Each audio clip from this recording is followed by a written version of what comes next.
Hello students, how are you? We are doing the second chapter of history, that is hunter and gatherers. अब तक हमने इस chapter में क्या पढ़ा? In the last video we have studied about the Stone Age and the Paleolithic Age, how the Stone Age started and how that early man spent their life at that time. We have studied all about that.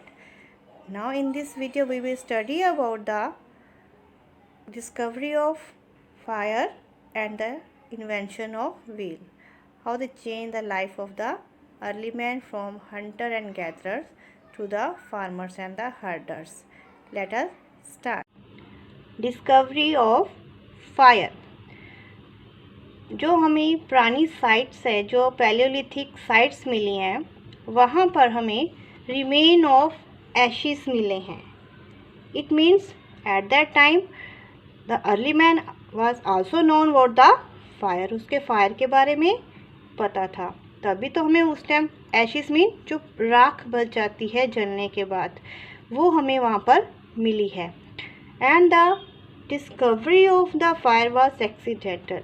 अचानक होगी, हो सकता है by chance, ऐसा माना जाता है. Historian या आर्कोलॉजिस्ट ऐसा सोचते हैं कि क्या पता उस टाइम जब दो बड़े स्टोन्स आपस में टकराए होंगे, या फॉरेस्ट में कई बार ज़्यादा हीट होने से जो पत्ते आपस में रब कर जाते हैं, जिससे आग लग गई होगी, अचानक हो गया होगा स्ट्रक करने से, जिससे उन्हें फायर की डिस्कवरी की होगी, जिससे उन्हें कुछ नया सीखने को मिला होगा. फर्स्ट टाइम क्या होगा, जब पहली बार उन्हें दे सी द फायर, वो तो डर गए होंगे. As the animals get scared of the fire, जैसे एनिमल्स डर जाते हैं वो भी डर गए होंगे. पर बाद में जब ये फायर ख़त्म हुई होगी तो क्या देखा होगा उन्होंने कि जब फायर थी तो उस टाइम कोई भी एनिमल्स जहाँ नहीं आया.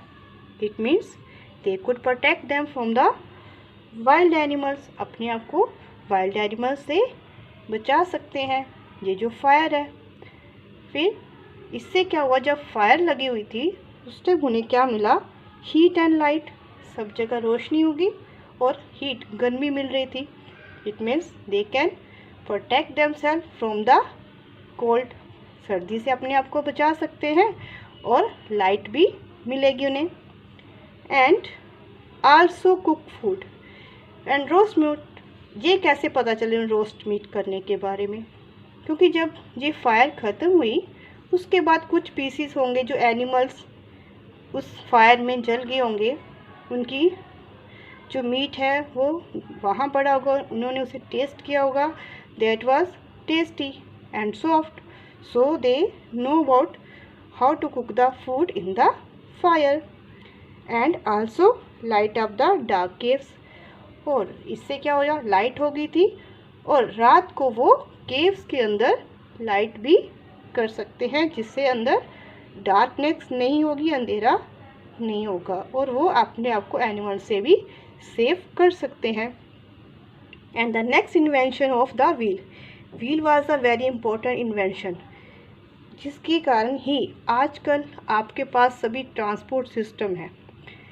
उस टाइम की जो डिस्कवरी हुई है टेक्निकली, मॉडर्न लाइफ उसी के ऊपर ही डिपेंड करती है. एट दैट टाइम क्या हुआ होगा, व्हील्स की डिस्कवरी कैसे की होगी. बड़ा सा लॉग ऑफ वुड जो ट्रंक होती है उसको उसने लुढ़कते हुए देखा, उससे उसका आइडिया आया होगा व्हील्स बनाने का. स्टार्टिंग में जैसे आजकल व्हील बनते वैसे तो नहीं होंगे, बिल्कुल राउंड शेप के, वो टेढ़े मेढ़े जैसे था वैसे बनाता था और उनको यूज़ करता था अपना सामान एक जगह से दूसरी जगह ले जाने के लिए. They were proved very useful for them and they were made out of trunks. जो ट्री की ट्रंक्स होती हैं उनसे वो व्हील बनाता था. The next stone age period was Mesolithic age. This age was about 10,000 BC to 8,000 BC तक है, and it is a period from transition between the Paleolithic age to the Neolithic age. Palaeolithic age से Neolithic age पर जो changes हुई, वहाँ तक जो transition हुई, उस पीरियड को हम कहते हैं मेसोलिथिक एज। इसके रिमेन्स भी हमें अलग अलग साइट्स पे मिले हैं, जैसे Mysore in Karnataka, Bagor in Rajasthan, north eastern India and the Bhimbetka, that is very important, Bhimbetka in Madhya Pradesh, जहाँ पर हमें सबसे ज़्यादा इसके बारे में प्रूफ्स मिलते हैं। Eight that time Mesolithic period, वो किस तरह के टूल्स यूज़ करता था? बरियल, केव्स, रॉक्स, पेंटिंग्स, जो पुराने टाइम की मिली है, इन्हीं से प्रूफ से हमें जानकारी मिलती है जो हमें इन प्लेसेस पर मिले हैं। Tools in the mesolithic period, mesolithic period में वो कैसे टूल्स इस्तेमाल करता था? See in this picture, these are the microlith tools. At that time the early man use the microlith, micro means very small and lith means stone, it means a very small stone। जब small stone के साथ हम tools बनाते हैं, that stones were known as microlith, और इनकी length कितनी थी? 1 centimetre to 5 centimetre, means very small, बिल्कुल छोटे छोटे टूल्स बनाते थे, जैसे spear, saws, knives and arrows. Arrow heads कितना होता है? Very small. तो छोटे टूल बनाना भी अर्ली मैन ने सीख लिया और उसको थोड़ा सा शार्प, बिल्कुल शार्प बनाता था। क्लियर? तो इससे उनके इम्प्रूवमेंट हुई टूल्स बनाने में इन दिस पीरियड।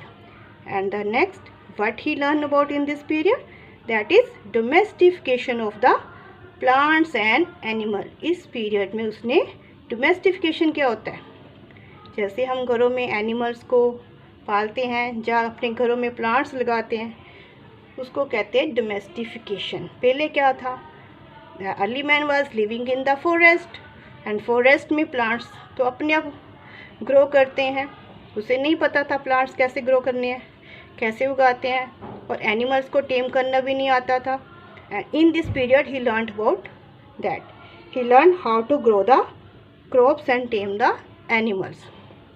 क्योंकि हमें उन्हें साइड्स पे हमें अलग अलग सीड्स मिले हैं, जिससे पता चलता है कि वो उन्हें क्रॉप्स को ग्रो करना भी आता है। And the main crops that was grown at that time was barley and wheat. Man might have been experimented by dropping the seeds, और उन्हें ग्रो करना कैसे आया होगा? एक्सपेरिमेंट किया होगा उसने कुछ सीड्स जो होते हैं, जैसे उसने वो फ्रूट्स खाता था या वेजिटेबल खाता था eight that time, and he drop, उन सीड्स को उसने मिट्टी में फेंका होगा, गिरा दिया होगा या दबा दिया होगा, और वहाँ पर कुछ समय बाद प्लांट्स निकल आए होंगे, and he get the idea of growing the crops. तो उनसे उसे आइडिया मिला how to grow the crops, and they learn to grow the crops like barley and wheat, that was the first crop they have grown at that time. And they also learned to tame the animals, and the dog was the first animal to be tamed at by the human of the early time. It was used for hunting, dog को वो hunting करने के लिए, and guarding people against the wild animals, wild animals से अपनी protection करने के लिए use करते थे। And in this age they also learn about the of making houses। Starting में he was living in the houses, that is rock shelters and caves, उनके अंदर रहता था, उसे घर बनाना नहीं आता था। Now he start making the houses with the help of sticks, twigs and mud। अब उन्होंने स्टिक्स से, मिट्टी से घर बनाना शुरू कर दिया। Paintings, as we learn in the Paleolithic age, they also do the paintings. In this period they are also doing the paintings on the caves and the rock walls। वहाँ पर वो अपनी पेंटिंग्स बनाते थे। जो हमारी पुरानी भीमबेटका केव्स है, वहाँ पर हमें पेंटिंग्स मिलती हैं जो उस टाइम उन्होंने बनाई थी। Burial sites, burial sites means जहाँ पर अगर किसी की डेथ हो जाती है तो जहाँ पर उसको बरिड किया जाता है, that is known as burial sites। The dead were buried along the offerings such as food and ornaments। तो जब किसी आदमी की डेथ हो जाती थी उस टाइम, तो वो क्या करते थे? जैसे हम लोग क्या करते हैं, उसको जला देते हैं या फिर मिट्टी में दबा दिया जाता। But at that time they buried, वो मिट्टी में उसको दबाते थे। But one is different is that they buried along their offerings. Offerings means जो भी उनका सामान होता था, जैसे सच एज फूड, ऑर्नामेंट्स, जो पहनता था, जो सामान था, उसके साथ उसको बरीड करते थे. Because they believe in the life after the death. उन्हें ऐसा लगता था अब अगर किसी की डेथ हो गई है, इस डेथ के बाद भी लाइफ है और उस दुनिया में वो जाएगा तो उसे जैसा अपना सारा सामान नहीं मिलेगा. That's why they buried all these things with them. The third stone age is Neolithic age. The last stone age है that is Neolithic age, and this age was from 8000 BC to 4000 BC तक है.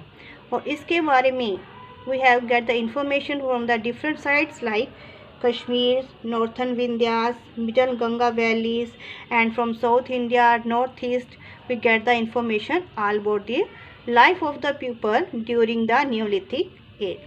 And tools, what type of tools they were used? Now they have improved the tools from the Mesolithic and the Paleolithic age.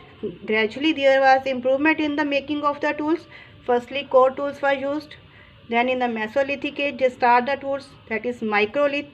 Very small stone they have used and sharp stone.